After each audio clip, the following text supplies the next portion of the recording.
Es hora de levantar nuestras cabezas y cumplir nuestra misión. Esto es Misión Despertar.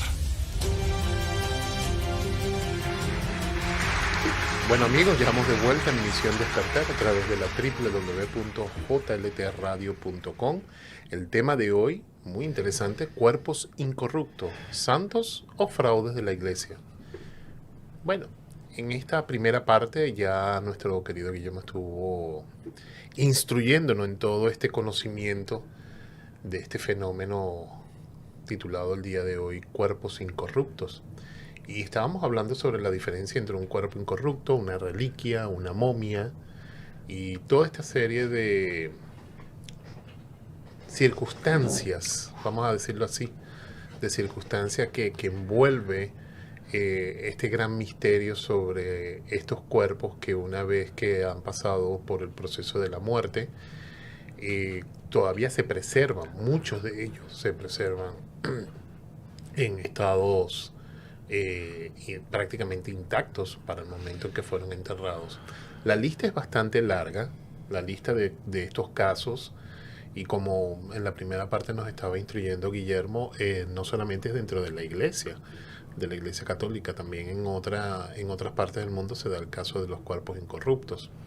Y déjanos saber, comparte con nosotros tu experiencia, tu conocimiento en la ciudad donde nos estés viendo. ¿Conoces algún caso de un cuerpo incorrupto, de algún santo que después de un proceso de investigación o beatificación por la Iglesia Católica, su cuerpo ha sido encontrado en perfecto estado de preservación? Hay un caso reciente, no sé si ustedes escucharon, el de un chico italiano adolescente, sí, que fue reciente en el 2020, Ajá. Carlo Acuti. Sí, Carlo Acuti. Sí, es uno de los casos que más se ha destacado en este tema de cuerpos incorruptos. Y primero por lo joven, porque él murió muy joven. Él falleció justamente en el 2006. Un chico completamente dedicado a la devoción del Santísimo y con una vocación prácticamente sacerdotal, aunque su vida fue muy cívica, pero él tuvo una gran devoción hasta el punto que, bueno, muchos pensaban que iba en algún momento a incurrir dentro de la religión. Pero bueno, muere lamentablemente de una enfermedad. Se le empezaron a atribuir milagros de muy temprano tiempo, y en el proceso de beatificación, uno de los procesos que cumple la Santa Sede es la exhumación del cuerpo. Y la gran sorpresa es que encontraron el cuerpo tal cual como lo habían enterrado. Sí. O sea, estamos hablando, él falleció en el 2006 y fue El año pasado. Prácticamente el año pasado. Claro. Y bueno, lo expusieron, el cuerpo estuvo expuesto temporalmente antes de volverlo otra vez a sepultar, porque obviamente dentro de ese proceso tienen que volver otra vez a sepultarlo para después seguir su proceso. Pero la impresión era que parecía que estaba dormido, estaba intacto. Es uno de los casos más recientes que ha llamado mucho la atención en cuanto a este tema que Guillermo hoy nos está desarrollando, que es cuerpos incorruptos. Y como habrán visto en la primera parte, Guillermo nos está instruyendo con mucha imagen, que ahí nuestro querido Juan Mauricio nos está poniendo en pantalla las imágenes. Dice Raquel Berríos, vivir transmutando nuestro interior para poder ascender al camino espiritual. Puede ser, es posible. Bueno, vamos a arrancar la segunda hora. La segunda hora de Misión Despertar. Les recuerdo, tenemos teléfono en vivo. Teléfono del estudio es el 305-521-3434. Y si quieren hacerlo a través de WhatsApp o Telegram, también lo pueden hacer. Es un 786. Ese es bien sencillo. Pueden dejar un mensaje. 786-315-0689. Y también el chat en las diferentes plataformas digitales de la radio. Ahí pueden también compartir su pregunta, inquietud o conocimiento que tenga del tema en la noche de hoy en Misión Despertar. Así que continuamos. Sí, hay una cosa que practican los lamas tibetanos, que se llama Rainbow Body. No sé si lo han oído. El cuerpo de arcoíris. En la cultura hawaiana se utiliza ¿Está mucho. también? Ujú, sí. Y bueno, y pasa algo al momento de la muerte, el cuerpo se consume y queda solamente el cabello y los pelos, nada más, de la persona. O sea, sale una luz fuertísima, los que lo han visto, y el cuerpo se consume y no queda nada. Y eso dicen que es por una práctica que se hace. Bueno, una de las palabras medicina del Ho'oponopono es luces del arco iris y se hace un proceso de transmutación. Claro. Ujú. Y el arco iris, ¿sabes lo que es? Son los chakras, los colores de los chakras. Colores de los chakras, los 7 colores. Que viene la energía por ahí. Ujú. Entonces, hay muchas cosas que esta gente hace y que son milenarias, ¿no? Ni lo conocemos nosotros. Y como pasa ahí en el medio de las montañas, ¿no es cierto?, en lugares desolados, no nos vamos a enterar.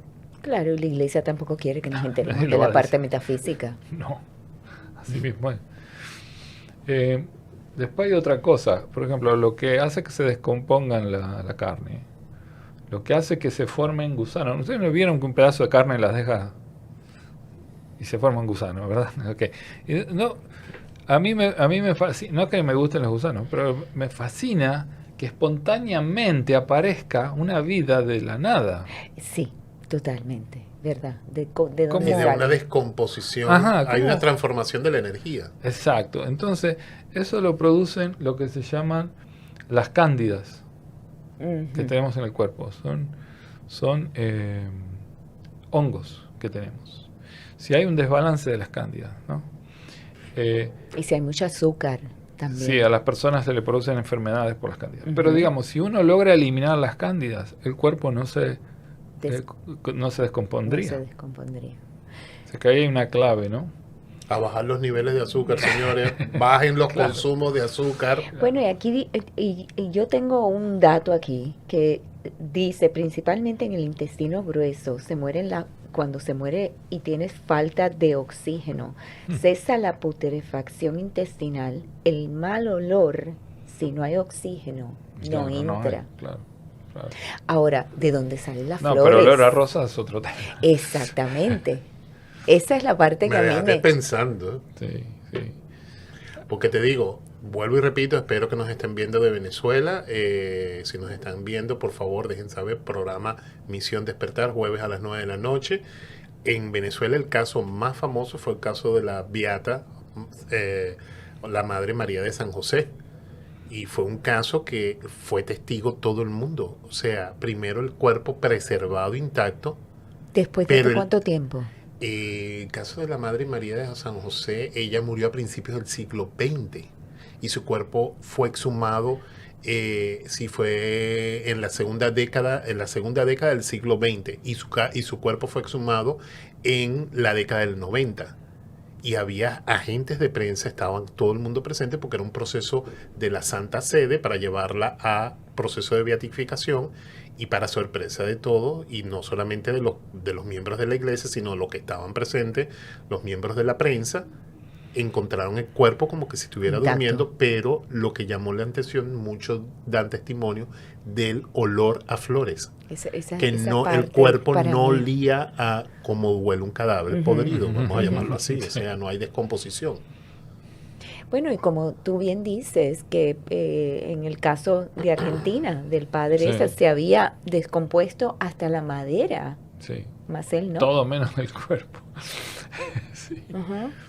Y son casos, te digo, lo que está... Y para él era un problema, porque él quería sacar los huesos y ya olvidarse de eso y no. Sí, Lo porque tuvo que volver. volver a enterrar, lo volvieron a sacar y seguía, entonces no Es que sabía es qué hacer. tradición en nuestros países latinoamericanos de que después de cierto tiempo se va al cementerio para reubicar lo que son las osamentas Claro. en un osario y dejar espacio para la próxima persona que va a ocupar la tumba. Y entonces encontrarse con este fenómeno yo creo que no es muy agradable y sí debe ser de gran sorpresa. Sí, sí, Bueno, De a mí gran me sorpresa. iniciaron los taoístas, ¿no? Y me dijeron que mi cuerpo no se iba a corromper. Y yo le dije, a mí que me importa si voy a estar muerta.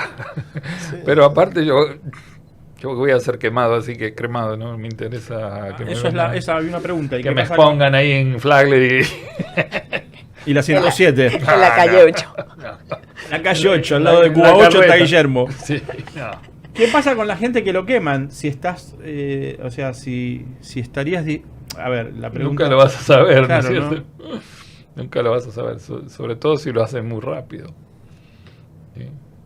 Porque el cuerpo realmente cuando se descompone, el olor que echa, si no se pusieran los químicos que ponen en las funerarias, o sea, no se No podría habría ni- forma de no se podría tener nivelar un eso. funeral. Imagínate que a veces pasas por la ruta, que es un Tremendo. espacio abierto y hay un animalito muy Sí, chiquitito, chiquito. y el olor es insoportable. Imagínate lo que es un cuerpo humano. Exacto. O sea, que dé perfume es bien raro, ¿no? Y esa emanación, que es prácticamente un éter, crea un egregor de energía. Y eso está en el ambiente, ese egregor de energía, y se manifiesta también. Parte Que es lo de que después eso- se conoce como los campos astrales inferiores. Claro, eso. Espectros y Acá fantasmas. preguntan y en el chat, aparecidos. o sea que tu cuerpo va a estar intacto por ¿cuántos años? No sé. Te dijeron. Me dijeron que no se iba a corromper. Por eso que me habían hecho. La verdad yo no tenía no pensé en eso, pero es como que venía con la iniciación, ¿no?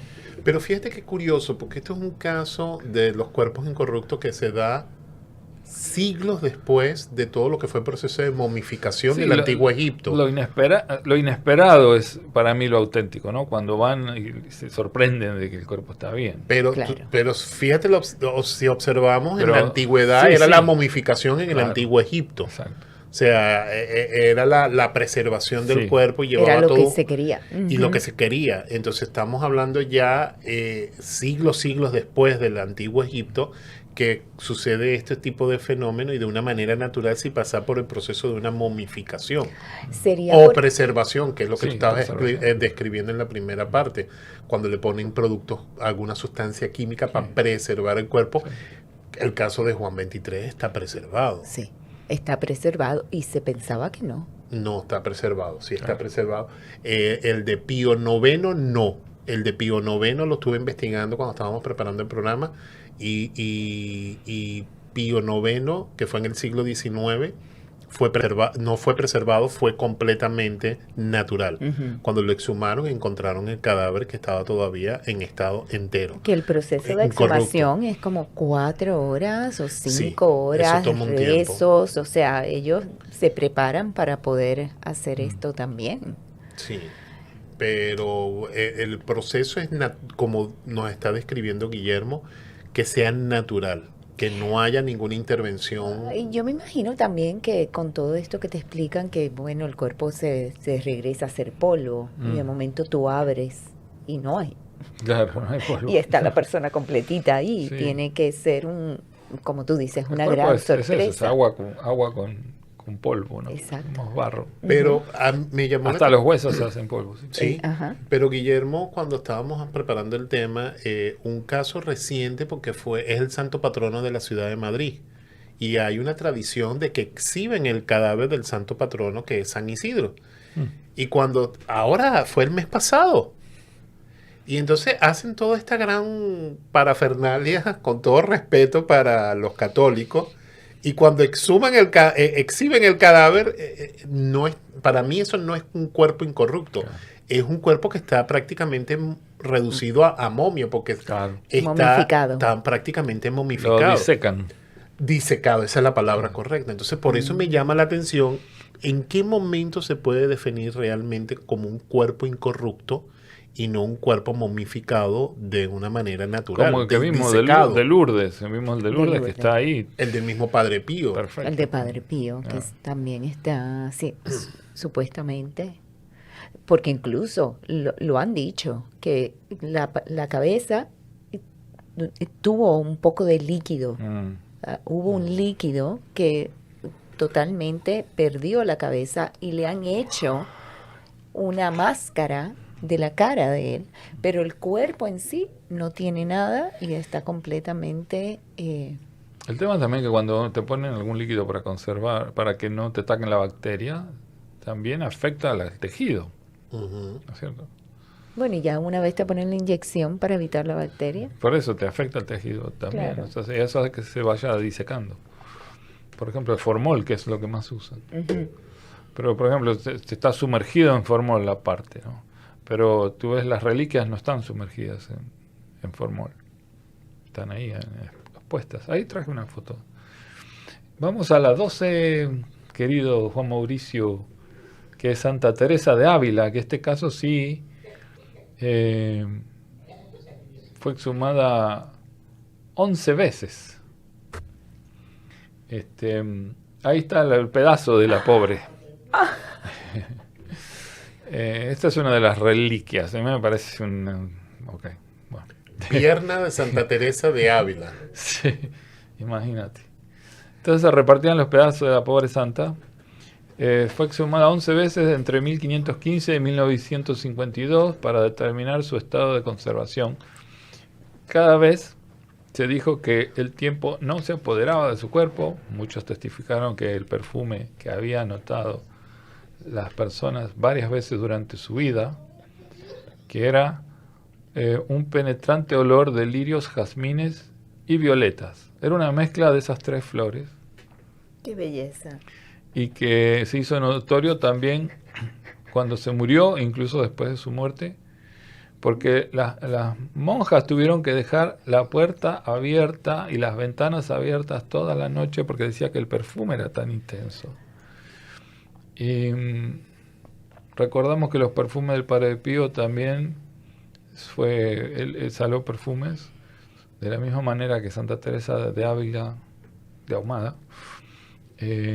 También lo hizo, los dos lo hicieron durante su vida, no solo después de morir. Y esto le llaman carisma. Este carisma se llama osmogénesis.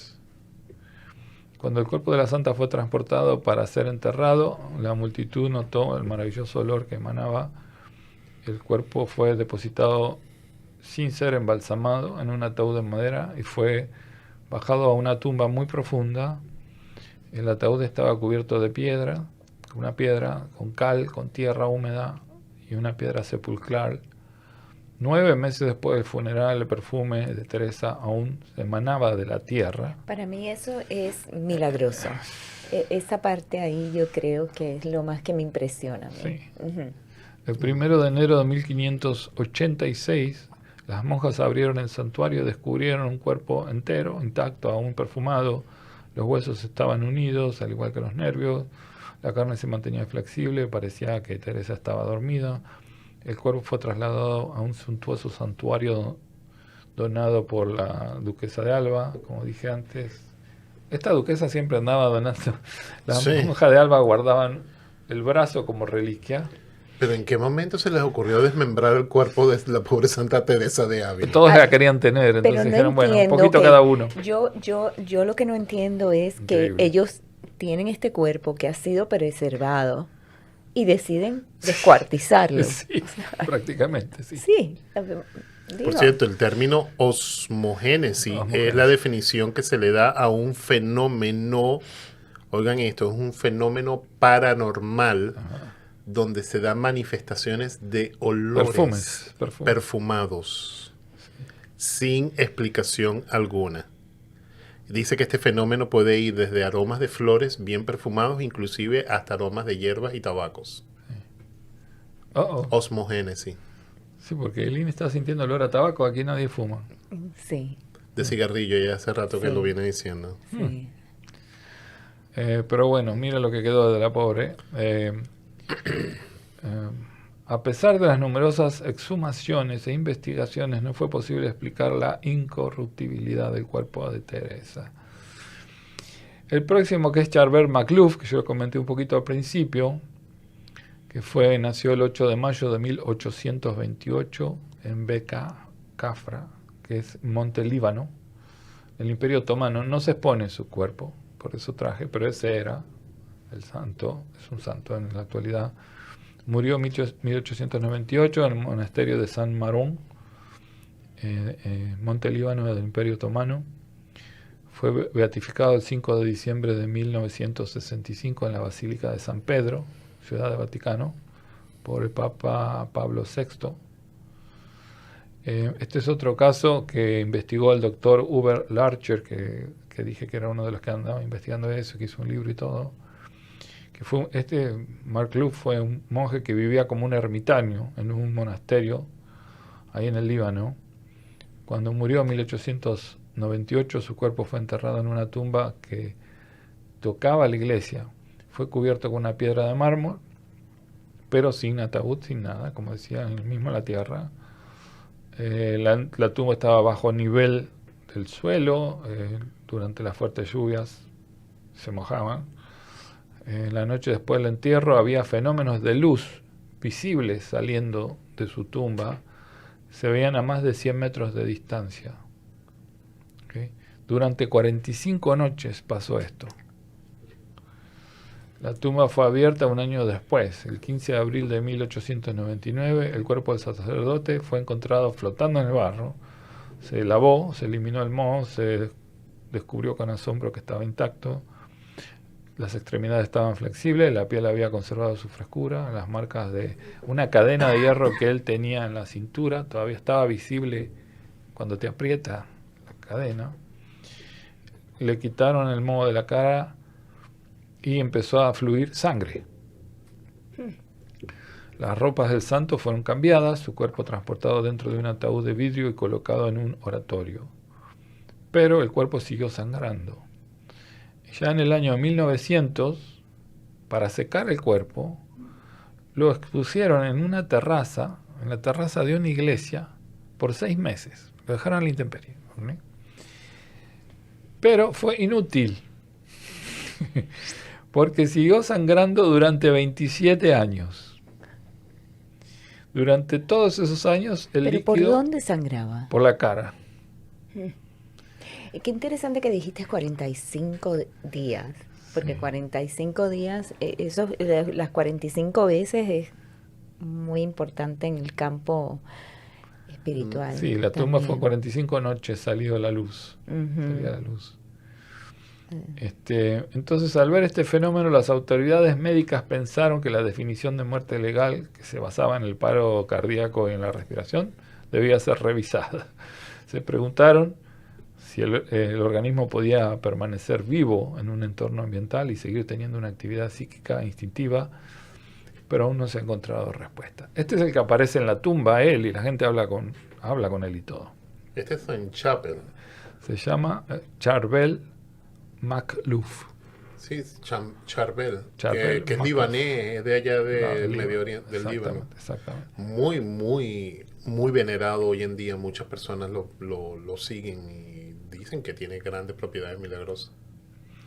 Luego la próxima Santa Rosalía de Villeneuve, que es igualmente sorprendente, murió en enero del 1329, cuando tenía 66 años. Su cuerpo estaba en una capilla, se llama San Rosalí. Durante 558 años, conservó su flexibilidad. Los ojos de Rosalía habían mantenido su brillo mucho tiempo después de que el cuerpo se descompuso, 679 años después. Okay.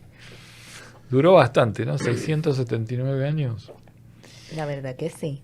En 1951, Humbert Lacher, el médico que estaba estudiando los cuerpos, declaró que solo el ojo izquierdo estaba siendo destruido por el moho, pero el cuerpo tenía en el borde cubital de la mano derecha, estaba bien, el cuerpo estaba relativamente conservado, pero puede deberse a las numerosas intervenciones de embalsamadores. La cuestión es que al final de los casi 680 años, Le pusieron algo para... le hicieron todo, pero el cuerpo al final se descompuso, pero los ojos no, y quedaban brillosos como si estuviera viva. Pero en la imagen no se ve muy brillante, que digamos. O sea, a cómo llegó a ese nivel. Bueno, pero son 679 años. Sí, la verdad que sí. Vicky dice, ¿y qué se habla de la Santa Santa Teresa de los Andes. ¿Ah, sí? No sé, porque hay cientos y cientos, Vicky. La verdad, no pude ver todo lo que hay, pero la lista es interminable. Sí, la lista es larga. La Sí. lista, estamos mencionando los más reconocidos. Sí. La próxima es Santa Joaquina Vedruna, se llama. Ella nació en Barcelona, España, en 1783. Y ella no está conservada para nada. Porque a veces, mira, se ve negro. Ellos le hacían la recubrían con un material oscuro, por eso quedaban negros. Quedaban como si fuera de, ¿cómo se dice esto? De ébano. El cuerpo quedaba como si fuera de ébano, que es una madera negra, ¿no? Pero era un tratamiento que le hacían. Ella, la causa de su muerte fue cólera. Por tal razón tuvo que abandonar sus funciones. A pesar de su vocación religiosa, fue madre, enviudó. Tras esta etapa de su vida fundó colegios, hospitales, conventos por toda España. Fue fundadora de las Carmelitas de la Caridad. Además se dedicó a la enseñanza y al cuidado de enfermos, motivos que la ayudaron a alcanzar la canonización en 1959. Acá pregunta, dice, ¿por qué todos tienen un almohadón abajo de la cabeza y no lo dejan en forma recta? Vaya a saber. Lo ponen como si estuvieran Isabel pregunta. como si estuviera en una cama, ¿no? Como si estuviera durmiendo. Reclinable para poder Sí. captar la imagen. No sé. Sí, no creo que sea. Ángeles del Alma dice, yo no dudo que el cuerpo de Guillermo sería incorrupto al descansar. La verdad no tengo ningún interés de que me hagan santo ni nada. Sí. Muchos yo les digo, una cosa es ser monje, otra cosa es ser santo. Muy diferente. Diferente, sí. Luego la próxima, Santa Teresa Margarita, que nació en Italia. No ese es el caso. Ya dije, este está bastante bien conservado. Santa Joaquina Vedruna, Esa fue la anterior. la anterior. Esta Esta es Santa Teresa Margarita. Uy, qué bella la urna. Sí. Preciosa. Qué ornamentación. Sí, fue bautizada Ana María Redi. Era la segunda de 3 hermanos, de los cuales, salvo el primogénito, 5 que fallecieron de niños. Se consagraron todos a Dios. Ella murió de apendicitis, imagínate, en ese momento no se operaba, en 1770. Ana María Redi tuvo una infancia feliz, en una familia noble. Se destacó por su inclinación a la piedad, deseos de santidad, compasión por los pobres. Con 9 años fue internada en el colegio de Santa Apolonia de las Benedictinas de Florencia, donde en 1756 y hasta 1773 recibió una esmerada educación. Tras unos ejercicios espirituales a los 14 años se vuelve una niña responsable y afable que se hace querer por todo el mundo. Se sintió llamada a la vida religiosa y se planteó ingresar como monja benedictina. Tras una conversación fortuita con un amigo que iba a ingresar en el que se llama el Carmelo, de donde salen las carmelitas. ¿Sí? Uh-huh. Ana sintió una vocación de carmelita que ella no apreciaba antes. Salió del colegio para madurar su decisión y al cumplir los 17 años comunicó su resolución para sorpresa de todos y disgusto de las monjas de su colegio. El 1 de septiembre de 1764 ingresó en el Carmelo de Florencia. 11 de marzo del año 1763 vistió el hábito de monja carmelita con el nombre de Teresa Margarita del Sagrado Corazón de Jesús. Uh-huh. Fue un alma contemplativa desde muy pequeña. Se sentía atraída por el tema de San Juan, que decía que Dios es amor. Y durante toda su vida vivió el lema escondida con Cristo en Dios. Más que maestra, fue un continuo magnífico testimonio de la vida espiritual. Fue el apóstol del Sagrado Corazón y de la Santísima Virgen del Carmen, a la que amó entrañablemente. Su lema, como fiel heredera del espíritu del Carmelo, era padecer y callar. Y había tomado como pauta de vida vivir escondida con Cristo en Dios. Bueno, por ejemplo, la vida de esta persona te dice que era una santa, ¿no? Más allá Total. si la santificaron o no, a mí no, la verdad Ujú. me da igual. Sí, Porque lo que llama la atención es la vida ejemplar de estas personas, que Claro. por estuvieron las dedicadas, obras las conoceréis. exactamente, estuvieron dedicados a las obras Ujú. comunitarias y de servicio, y sobre todo basado en su fe. Luego tenemos San Vicente de Paul. San Vicente de Paul, que él nació en un pequeño lugar rural en las afueras del suroeste de Francia, hijo de Jean-Paul y Bertrand de Moraz, fue el tercero de 6 hermanos. La modesta condición de la familia hizo que el niño tuviera que trabajar de pastor y cuidaba ovejas y cerdos para poder llevar un poco de dinero a la familia. Vicente daba muestras de una inteligencia despierta y su padre lo incitó a cursar estudios primarios y secundarios en la ciudad de Dax, que posteriormente estudió filosofía y teología en Toulouse durante 7 años. Hizo también algunos estudios en Zaragoza. Se ordenó a los 20 años con la intención de ser párroco y así poder ganar un dinero y ayudar a su familia. Según se cuenta, en el año 1606 fue capturado por unos piratas en un viaje y fue vendido como esclavo en Túnez, pero logró escapar y regresar a Francia. San Vicente Paul ejerció durante 20 años como párroco y capellán de una familia aristocrática. Además fue capellán general de las galeras francesas y trabajó en favor de los galeotes.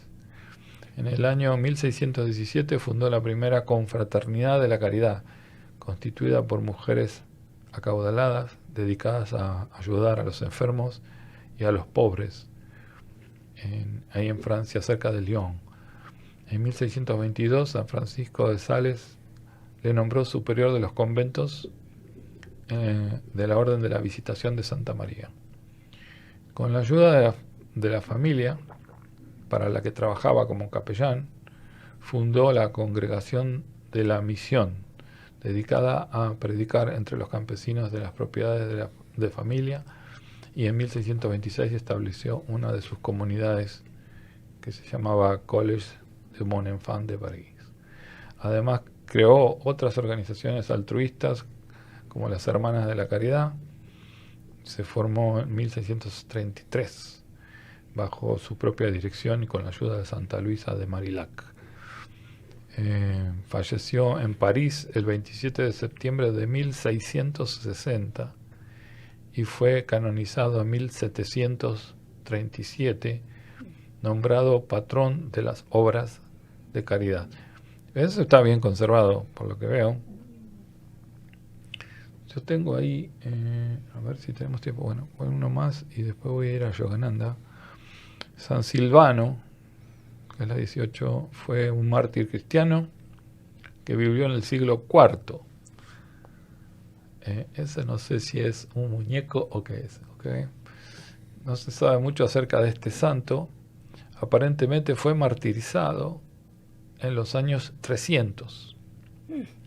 Se cree que murió en el año 350, asesinado por ser cristiano.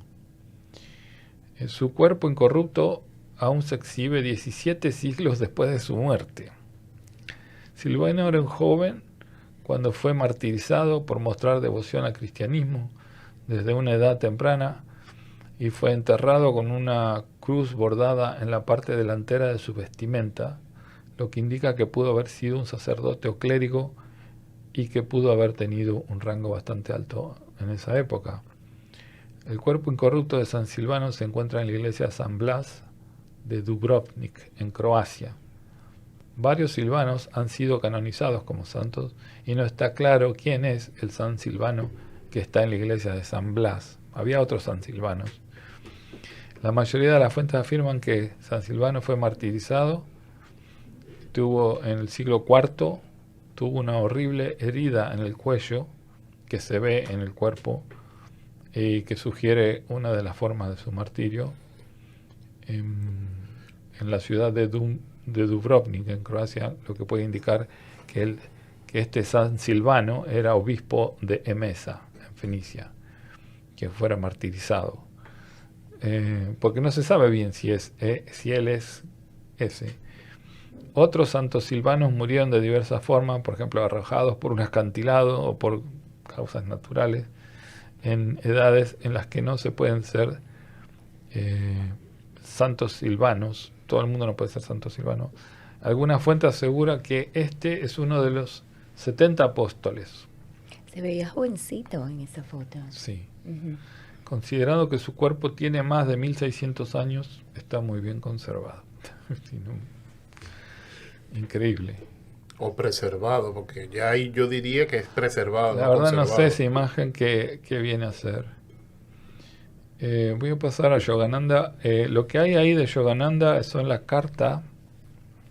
La carta, hay 3 documentos que son las cartas que el cementerio de Glendale de California mandó a su organización que se llama Self-Realization Fellowship. Ahí la tienen. Y dice: la ausencia de cualquier signo visual de descomposición del cuerpo de Paramahansa Yogananda ofrece el caso más extraordinario de nuestra experiencia. Wow. Las proteínas musculares y el torrente sanguíneo del difunto no ha estado comparativamente libre de bacterias. El deterioro del cuerpo podría haber aparecido tan pronto como en 6 horas después de que la vida hubiera partido, pero 20 días después de la muerte del cuerpo de Yogananda no mostraba signos visibles de ninguna desintegración física. El cuerpo ha estado bajo observación diaria en el cementerio de Forest Lawn Memorial Park Association desde el 11 de marzo de 1952, día en que se hicieron los últimos ritos públicos, hasta el 27 de marzo de 1952, cuando el ataúd, que era de bronce, fue soldado y sellado. Durante este periodo no se han observado indicios de moho en la piel ni rastros de disecación visibles en los tejidos corporales.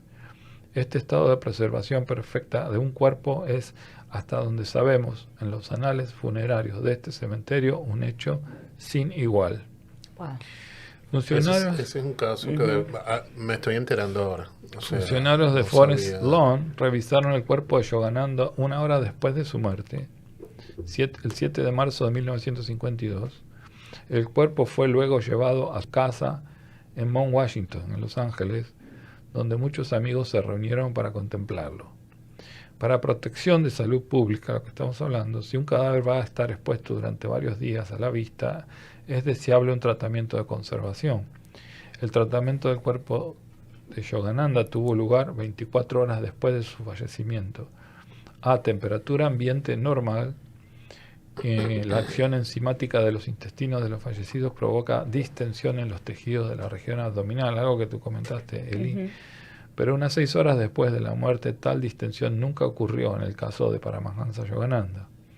Cuando nuestro cementerio recibió su cuerpo para ser tratado, no prestaba signos de deterioro físico ni olor a putrefacción. 2 cosas muy inusuales cuando el fallecimiento se hubiera producido 24 horas antes.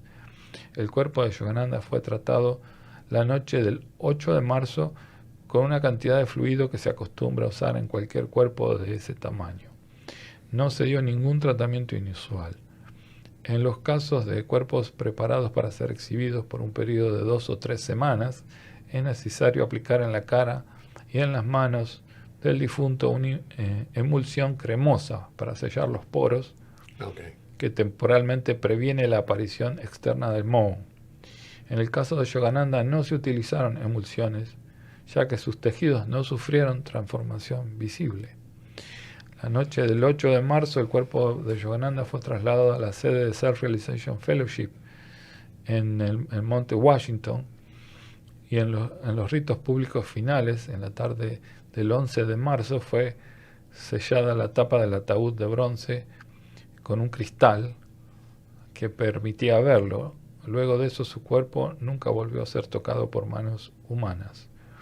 El cuerpo en el ataúd fue llevado a nuestro cementerio alrededor de las 10 de la noche, el 11 de marzo, para observación diaria. Este procedimiento se hizo para esperar la llegada desde la India de 2 discípulos de Paramahansa Yogananda que deseaban despedirse de él. En cualquier ataúd cerrado, en el que el aire no puede circular, la humedad interna del cuerpo pronto forma un moho blanco en la piel, a menos que se utilice la crema protectora, que en este caso no fue utilizada. La característica natural de la proteína muscular es descomponerse en aminoácidos y luego en ácidos de tomaína. Cuando los ácidos de tomaína se vuelven activos, el deterioro de los tejidos es muy rápido. En el caso de Paramahansa Yogananda, el cuerpo está aparentemente desprovisto de cualquier impureza, por lo cual las proteínas musculares nunca formaron ácidos de tomaína. Sus tejidos permanecían intactos. En el momento de recibir el cuerpo de Yogananda, se esperaba, todo el personal de la morgue esperaba que observarían a través del vidrio del ataúd los signos progresivos habituales de descomposición corporal. Pero para nuestro asombro, que aumentaba a medida que pasaban los días, no mostraba ningún cambio visible. El cuerpo de Yogananda estaba en un estado fenomenal de inmutabilidad. A la última hora de la mañana del 26 de marzo, observamos un cambio muy leve, apenas imperceptible. Había algo en la punta de la nariz, una mancha marrón de aproximadamente 1/4 de pulgada de diámetro. Este pequeño punto fue el único indicio de disecación, que pensamos que finalmente iba a comenzar su descomposición, pero no ocurrió nunca ni apareció moho visible. Las manos en todo momento se mantuvieron de tamaño normal, sin signo de arrugas por deshidratación o reducción de las yemas de los dedos, que dice que es lo que pasa. El lugar donde la disecación se ve normalmente muy temprano. Los labios, que esbozaban una leve sonrisa, conservaron su firmeza. Nunca hubo mal olor emanado del cuerpo de Yogananda, aunque el ataúd estaba cerrado por una pesada tapa de vidrio, pero todavía no estaba sellado herméticamente. Cualquier olor de un difunto, si hubiera estado presente, habría sido detectado inmediatamente por las personas que se acercaban al ataúd. La naturaleza volátil de los olores hace que sea imposible ocultar su presencia, excepto en raras circunstancias que no se dieron aquí. Como se había recibido la noticia de que los 2 discípulos de la India no vendrían a Estados Unidos hasta el año siguiente, las oficinas de Self-Realization Fellowship decidieron que se enterrara el ataúd. La tapa de vidrio fue soldada en la parte inferior, luego se colocó una enorme cubierta de bronce encima de la otra parte y se aseguró con un sellador y con tornillos y tuercas. Después quedó, que yo lo vi, queda un cuadradito de vidrio en la cara nomás, un cuadradito para verle la cara. El proceso de sellado fue con fuego, lo soldaron y se llevó a cabo entre el 27 y el 28 de marzo al ataúd. ¿Y por qué tienen tantas... ¿Por qué lo sueldan? ¿Por qué soldarlo? No sé, le pidieron que estuviera sellado así para que nadie lo perturbara, no sé. Okay. Luego ese ataúd fue retirado el 28 de marzo de 1952 a una cripta en el gran mausoleo del cementerio Forest Lawn Memorial Park, para permanecer ahí hasta el momento en que se hiciera una consagración permanente del cuerpo, y eso estaba a la espera de que Self-Realization Fellowship lo decidiera. La apariencia física de Paramahansa Yogananda el 27 de marzo, justo antes de colocar la tapa de bronce en el ataúd, era la misma que había sido el 10 de marzo. Yogananda lucía el 27 tan fresco e intacto como la noche de su muerte. Luego, el 27 de marzo, no había ninguna razón para decir que su cuerpo había sufrido desintegración física. Había ningún signo de desintegración visible en absoluto, y por estas razones afirmamos nuevamente que el caso de Paramahansa Yogananda es único en nuestra experiencia. 2 meses después, el 11 de mayo, durante una conversación telefónica, el funcionario del cementerio le contó la increíble historia a un representante de Self-Realization Fellowship que no sabía nada del asunto, ni había estado antes en contacto con el director del cementerio, porque la gente de la organización pensaba que lo habían conservado ellos. ¿Okay? Entonces, en aras de la verdad, nos complace presentar esta carta, que es el relato escrito para su publicación. Y te da la firma. O sea que cuando los del cementerio le dijeron a Self-Realization Fellowship que no se descomponía, se asombraron. porque pensaron que le había hecho la conservación esa. Guillermo, hasta la fecha de hoy, el cadáver de él todavía Ahora sigue no en sé, yo fui al cementerio y no me dejaron entrar ahí, porque es una cripta privada. Pero está ahí en Glendale, Yo, California. yo tengo la impresión, no sé por qué, pero que él también sabía que Claro. eso le iba a pasar a su cuerpo. Algo sabía. Ujú. Porque primeramente él anunció su muerte Claro. bastante tiempo antes de que le pasara. Mucho Dijo, tal antes. día me Ujú. voy. Y, es más, antes de irse, él se agarró todas las enfermedades de los discípulos y se le empezaron se a las aparecer empezó. en su cuerpo. Y él dijo, total, ya este cuerpo no lo voy a usar más. Y así todo, fíjense, luego pasa ese fenómeno, ¿no? Eso está bien. No hay imagen, no, solamente la carta es lo único que tienes ahí, no hay más imagen. Sí, hay una imagen de cuando recién falleció, está ahí. Y De después, Paramahansa. sí, Ok, el cadáver de Sí. Paramahansa. sí. Paramahansa Yogananda.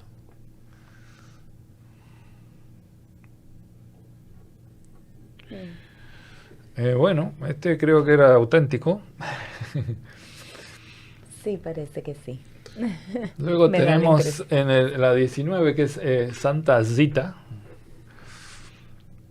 Tuvo mucho que soportar de sus amos. Era una persona que trabajaba, la tenían como una esclava prácticamente. Yo creo que la conservan por eso. Realmente no veo que sea incorrupta ni nada. Pero dice que los amos que las despreciaban, su forma de vida, la insultaban, aunque realizó su trabajo fielmente, sus patrones también tuvieron prejuicios contra ella durante un tiempo y la trataron como una vulgar esclava. Sin embargo, siempre soportó estas pruebas sin quejarse y nunca perdió los estribos ni la paz mental. Durante el tiempo que hubo una hambruna local, Santa Zita regaló frijoles a los pobres y a los hambrientos del suministro de provisiones de su amo. O sea, le robó los frijoles para regalárselos a la gente. Llegó el día en que su patrón decidió vender los frijoles porque habían subido de precio y le reportarían una gran ganancia. Como Robin Hood. Temerosamente de la ira de su amo, Santa Zita oró a Dios por ayuda. Cuando el amo de Santa Zita fue a chequear el suministro de los frijoles, comprobó que no habían disminuido ni 1 milímetro. ¿Okay? O sea que ahí ya tenemos un caso. Acá te dicen, me encantaría que hicieran un programa para Mahansa Yogananda. y del Padre Pío. Ok, Yo sí, encantado. sí. Está bueno. Sí, sí, sí. Y hay un caso que no sé si lo traíste a la lista, Guillermo, porque ya estamos finalizando el programa, Sí. pero el de Santa Clara de Asís.